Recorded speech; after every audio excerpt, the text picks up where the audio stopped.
Welcome again, as Thom tells you. This week, we have a special guest, Jim Alfieri from Fairfield Public Speaking. Thanks for coming in, Jim. Thank you, Tom. Good to see you. I want to know about your early speaking experience and how you got to where you are now. What was that little change?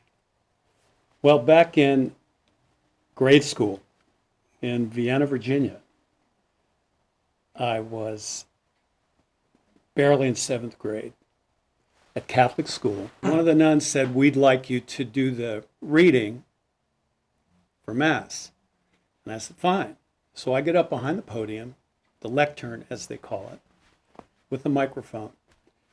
And I'm doing a reading to about 350 kids, teachers, nuns, and priests. And I start to do my reading. And maybe 3 or 4 minutes into the reading, the microphone cuts out. And I knew the microphone cut out, but I did not have at that time the confidence to try to project my voice out among the masses. So I continued to speak as though the microphone worked.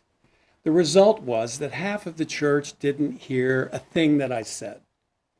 And Sister was very disappointed in me from that performance. After that, they never asked me to come back and do the readings again. So at Tom, I was pretty intimidated by that. I felt as though I failed. And I felt as though I failed in front of my classmates, my teachers, and the fact that there was no opportunity to give it another chance. How old were you? 7th grade. I don't know how old that is. How old is 7th grade? Fairly impressionable, and it's going to stay with Yeah. you for a while, huh? It stayed with me.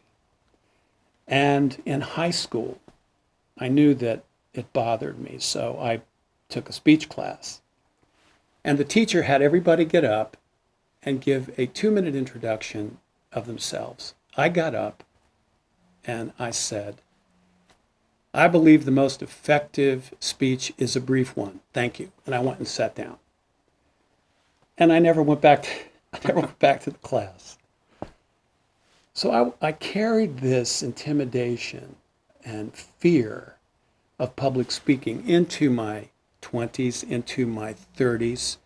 I started work in sales with the Chicago Sun-Times in my 20s. Then eventually the Washington Star, the Los Angeles Times for 18 years, and the Economist for 12. And during that time, I had to give presentations, and I had to give presentations to large groups of people. And it was a hard experience. The night before, I wouldn't sleep. It was terrible. During that time, Tom, I knew that I had to find a way to beat this fear that was especially strong. I tried to join Toastmasters, and in New York, Pfizer had a lunch group, and probably for a year I would go walk over it, I'm going to do it, I'm going to join Toastmasters, and I would walk over towards Pfizer, and I'd see a CVS, and I'd go, "I got to get some Tylenol." And I'd go in and get some Tylenol, and I'd never end up at Toastmasters. So I came up with every excuse in the book to not join Toastmasters, probably for a year. Finally, I said, "I'm doing this. I don't care." And I joined Toastmasters in New York. And one of the things that they actually had me do was to give a icebreaker speech. And I wrote out my icebreaker speech, which, as you know, the icebreaker, pretty much, I'm Jim Alfieri, I'm from Arlington, Virginia, I love traveling to Italy, I enjoy doing many things, cooking, et cetera, But I wrote it out, and I called one of the club members and asked them if I could rehearse. So during lunch, I went over, and it was myself behind a podium and this lovely woman who gave a few minutes of her time. And as I started to read my icebreaker speech to one person, my hands are shaking like this. So that began the journey. Eventually, I became president of the club. I got into speech contests, which are very nerve-wracking. And one of the epiphany moments, Thom, during the speech contest, it was at one of the hotels. It was a regional contest for Toastmasters. And what happens is they give you, the week before the actual contest, they give you a word, one word, and you have to build a 5 to 7 minute speech on that one word. My word was bridge, which is a great word. Connecting, communication. I saw a lot of great things with that. I wrote my speech, word for word. I rehearsed it. Now, I knew that if I'm going to go to a speech contest and I'm going to read my speech, I knew I was going to lose. But I didn't care about losing. I wanted the experience of speaking to people that I was so petrified of doing. And I'll never forget the moment. I'm giving my talk, and because I rehearsed it so well, I was able to make contact with people in the room. So I'd look down and I'd say something about how people bring guns to school now instead of books, things like that. And there was one moment when I looked up, and there were about 60 people in the audience. And Thom, I had all 60 people, you could hear a pin drop. And I had connected with everybody. And I finished that speech, and I got a very strong round of applause. I ended up placing second. But that one moment of connecting with the audience like that, they didn't have cell phones back then, so today they'd be probably going like this. That one moment made me see the reward for giving a good talk is tremendous. And that was one of the big moments that actually got me really committed, and how I understood the importance of public speaking. How do you transition over to Fairfield public speaking? One of the things that I knew I had to do, Thom, is to go back to church and read. Oh, that's... Because that was the mental block that I had, was reading in front of people. So I made a point to join one of the churches in Fairfield as a lector, to actually read. And I did that for a couple of years. I've never thought of that in public speaking. Yeah, I tell people, look at all opportunities to speak in public. Reading is public speaking. It's public reading, but it's public communication. And you get up in front of 400 people with a microphone behind a lectern, and you have to read, and I try to read with emotion when I read. I don't read in a monotone. That was a big thing, because I knew that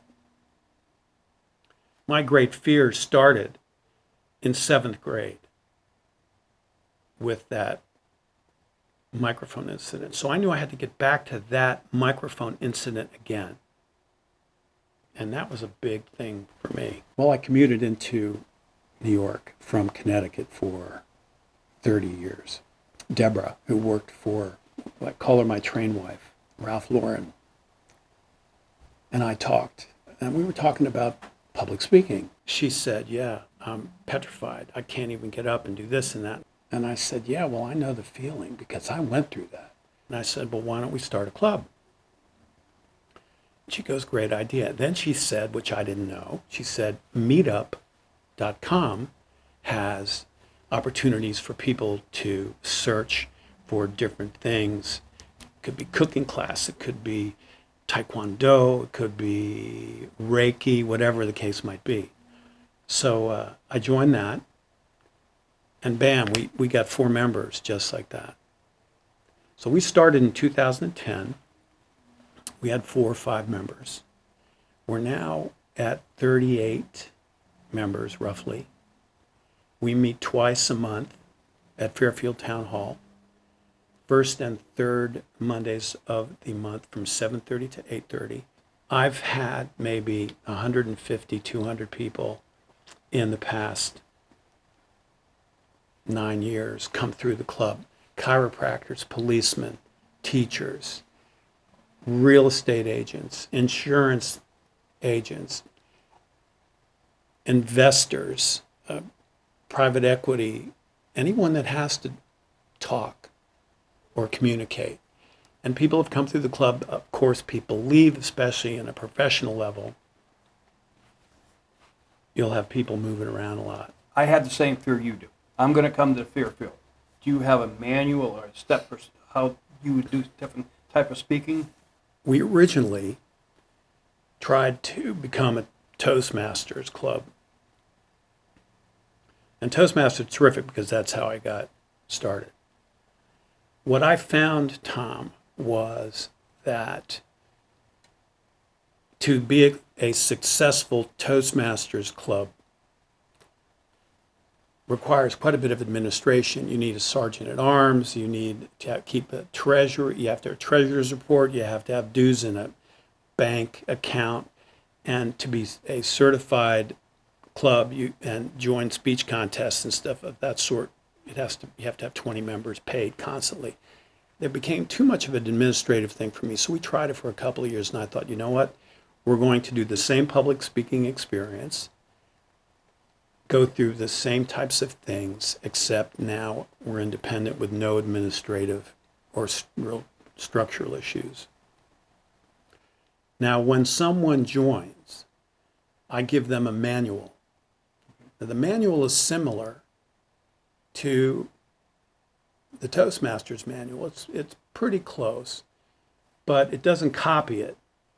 But if you look at the 10 main things that, if you would, the 10 commandments of public speaking, they're all about the same, very similar. Know your audience, speak with passion, use props, use a prop once in a while. The passion thing is important. Humor, do your research, structure of a speech. So I have the manual broken up where each speech should have some characteristic that through that thread.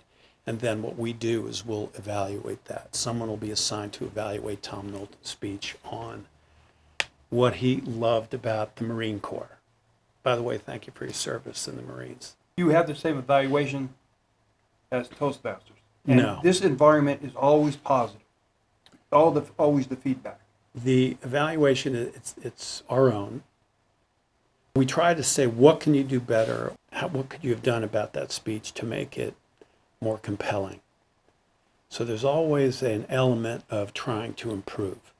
Where I tend to be a little lax is that I leave it up to you once you join. I don't hit you over the head and say, Thom, I know. you haven't given a speech in 2 months.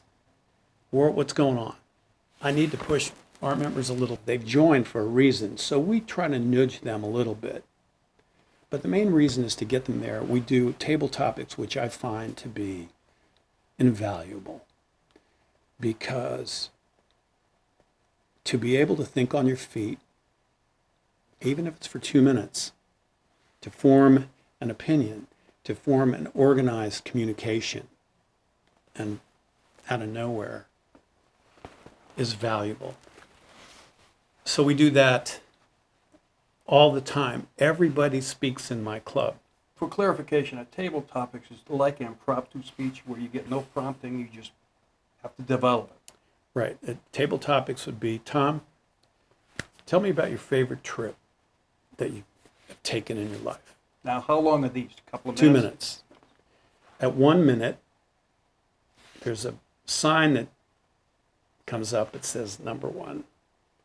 And at 0 minutes, you get the 0, and you have to cut out at 30 seconds, which is structured the way a speech competitive speech is structured where you get your timing. You have to have a certain amount of time, and you have 30 seconds to close. If you don't, you get disqualified in a competitive speech contest. We do the same thing because I don't want people to ramble.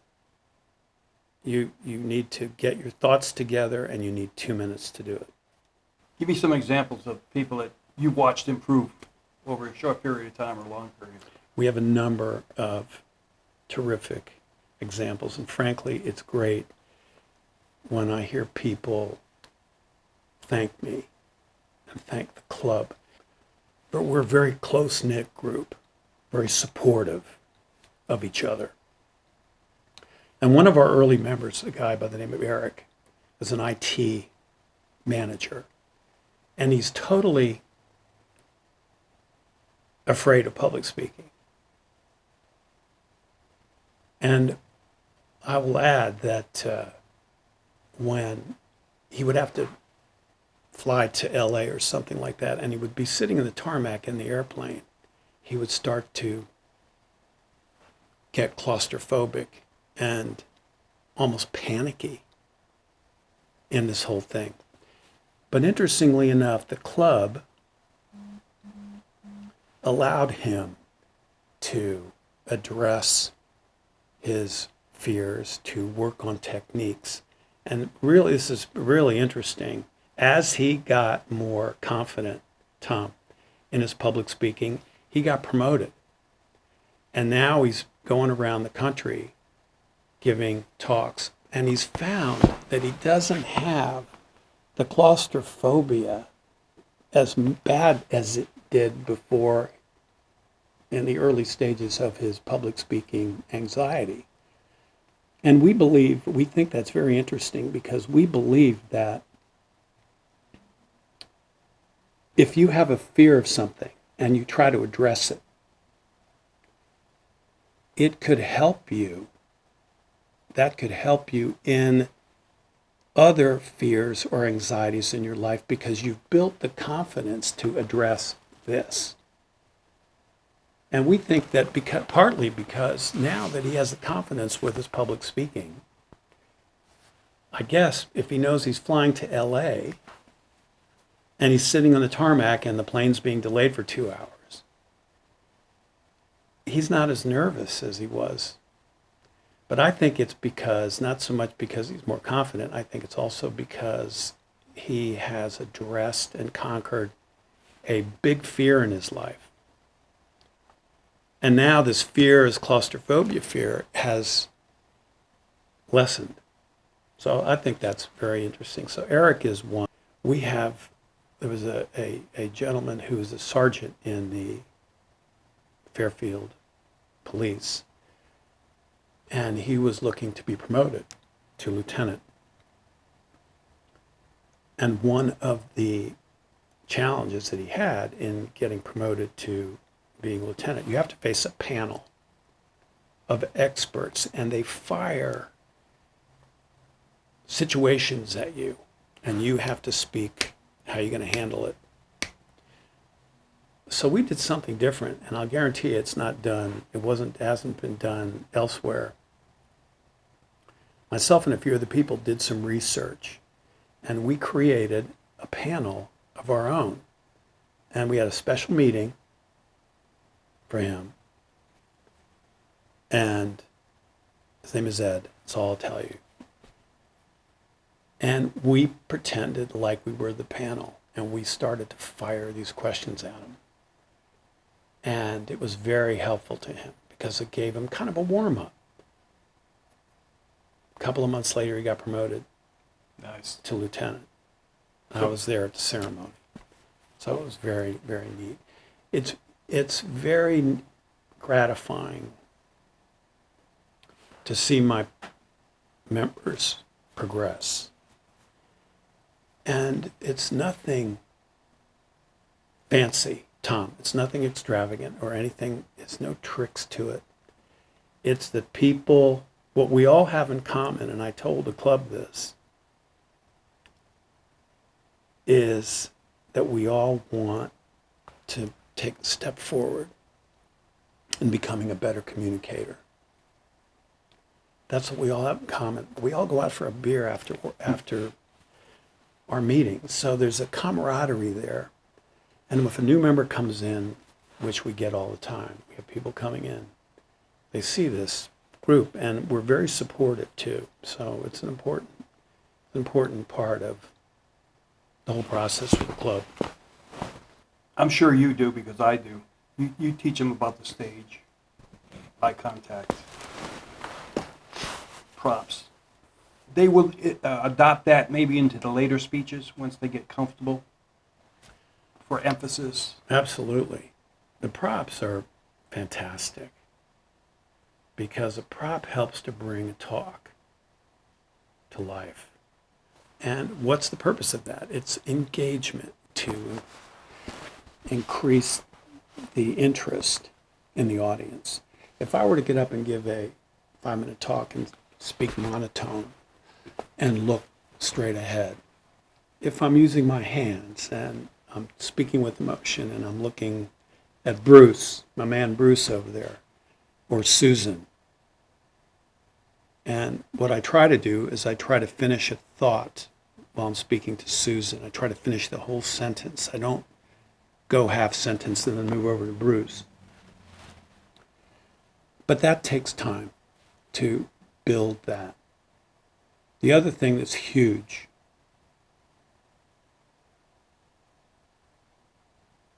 is the pause that I just did.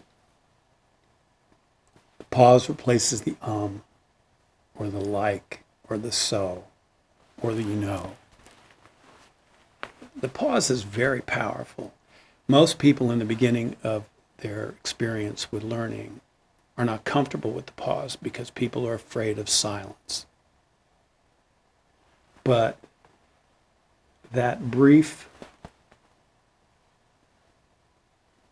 pause gets people, they're looking, and it helps again to engage, and it makes the talk, it's a cadence, it's a pacing of the talk that... And the use of your voice. Yeah. I've drawn people back with the pause. Somebody was on the phone, and he said in the end, he goes, did I miss something? Yes, that's the whole reason for the pause, to bring you back, which tells you a couple of things. You better get better engaged with them, because you're losing them. At an ad club meeting in New York, one of the big hotels, I was at luncheon, and someone in the industry had to give a speech. It was a New York ad club. I think it was the ad club Women of New York or something like that. So there were quite a few people. I'd say 450 people for lunch. And he got behind the podium and he gave a speech. He read his speech.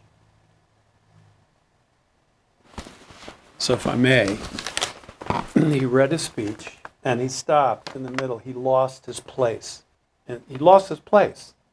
So now he's looking down and he doesn't know where he is. So this is the kind of silence you don't want. You could cut the tension with a knife. And he's like this.